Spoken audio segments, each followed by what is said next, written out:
Hello, here is a tutorial on how to change the battery on the 2017 to 2024 Audi key. Step 1. Remove the spare key by pressing the two side clips.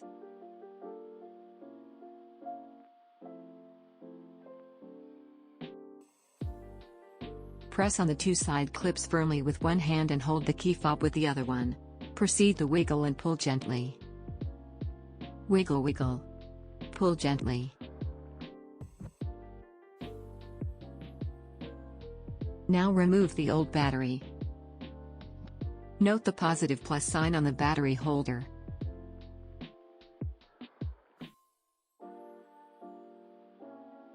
Note the positive plus sign on the new battery. Make sure the positive symbol on the battery faces the positive symbol on the battery holder. Now reinsert the battery holder into the key fob. Make sure the writing on the plastic as you see is facing up towards the key fob buttons. Wiggle the holder back and gently back in. Insert the key back into the fob and voila, you change the battery.